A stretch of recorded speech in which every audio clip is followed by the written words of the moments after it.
Hi everyone, I'm MaryAnn. I'm a visual artist and voice coach from Singapore, currently in Singapore, and welcome to day 26 of my 100-day vlog project.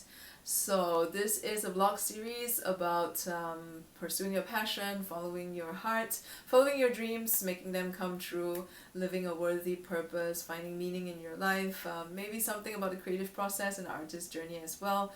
So if you have questions relating to any of these things, feel free to ask them in the comments, or you can directly message me through any of my social media links in the write-ups attached to these videos.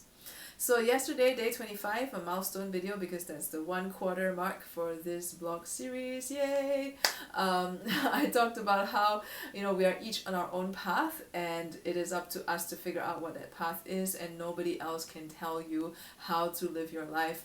Nobody else can tell you how to walk this journey that you're on. No one else can tell you which door to open, which crossroad, when you reach a crossroads, which path to take. Nobody else can tell you that.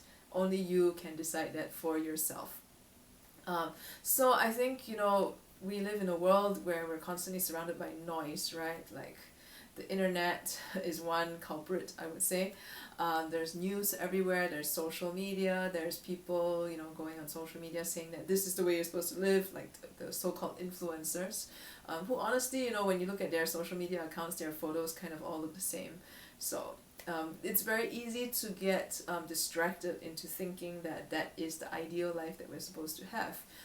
It's very easy to compare ourselves with our peers and see, how far they've gotten in their career, if they're in the same industry as you, or, to see that people have gotten married, they have 3 kids now, and you're still single, and it's like, oh, what's wrong with me? So yeah, that's one that I go through in my head almost every other day. But yeah, that's the thing. We're easily distracted by all these voices and all these noises around us, that it's very hard to stay true to what really matters to you and what you really want to create in your life. So how do we get around that? How do we stay in touch with who we are, such that we don't lose sight of that, such that we know exactly what kind of choices you want to make as you unfold your life? So one key thing that I've learned over the last couple of years that's really important is to take a day off to yourself, at least every week. Okay, if you can't do it every week, maybe once every 2 weeks. But this is really important because a lot of time, when we look at the time that we have, we spend 8 hours a day, Mondays to Fridays, at work if you have a conventional day job. We spend the rest of our time, if you're in a relationship, then you have to take care of your relationship. If you have friends, family, you got to take care of your time commitments with them as well to maintain those relationships. And then maybe you have some hobbies, or some interest groups or something that you go to and you hang out with them.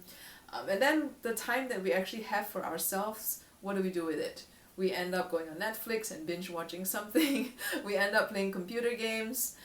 We end up, going on Facebook or Instagram and, liking other people's posts or whatever it is that you do in your free time. And not that there's anything wrong with those things, because they are a great distraction sometimes from the busyness of our lives. Like, your mind doesn't have to work when you're watching a TV show, basically. So it's a good way to take a break. But what I'm saying is, when you have free time, you have to also spend some free time with yourself. That's really important because, your relationship with yourself is also an important relationship in your life. And if you're spending time with your significant other, if you're making time for your friends, why can't you make time for yourself and to connect with yourself and basically literally take yourself out on a date? And it would be best also if you take yourself out on this date and you don't look at your phone. Like, don't bring your phone with you if you don't need it.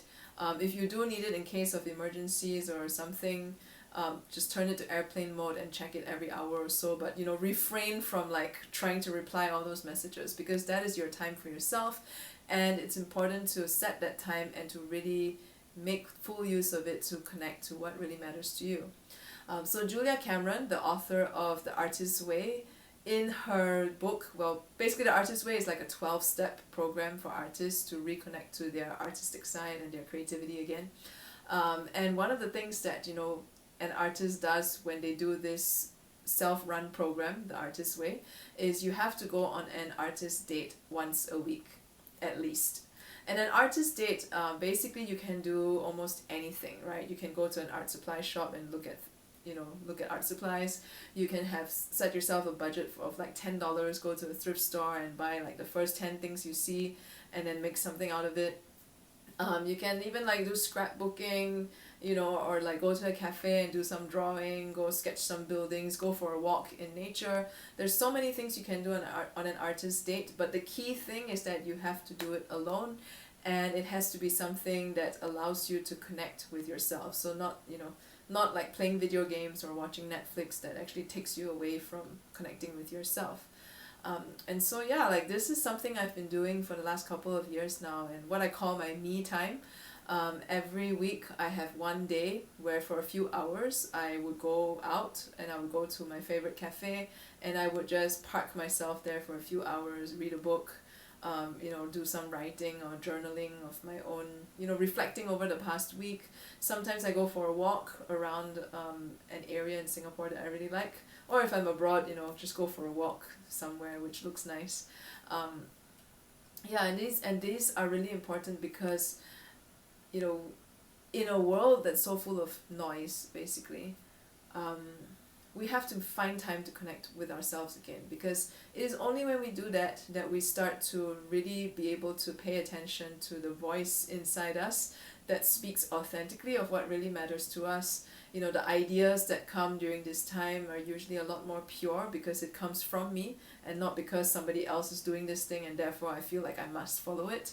And it is difficult at first, because the first few times I did this me time, the temptation to go on my phone and start surfing Facebook or Instagram is really, really high. But over time of doing this, over many months of doing this every week, I start to get used to it. I even start to look forward to it. And if I miss a week, like if let's say I get really busy and I miss a week, by the end of the second week I would feel like, something is restless in me, and I need to take this time for myself to just reconnect, reset things, reflect on what has been going on, and to kind of evaluate what I'm working on and to see which resonates with me and which doesn't, which can be changed, things like that. And so trust me on this, the more you do it, the easier it will get, the more you would get used to it and you would look forward to it. And the more you would actually want to spend that time with yourself and take yourself out on a date and really get to know yourself better as a result. So if you like this video, subscribe to my channel on YouTube or like my Facebook page wherever you're watching this on. And if you have questions, feel free to ask them in the comments, or you can directly message me through any of my social media links in the write-ups with these videos. And I will see you tomorrow.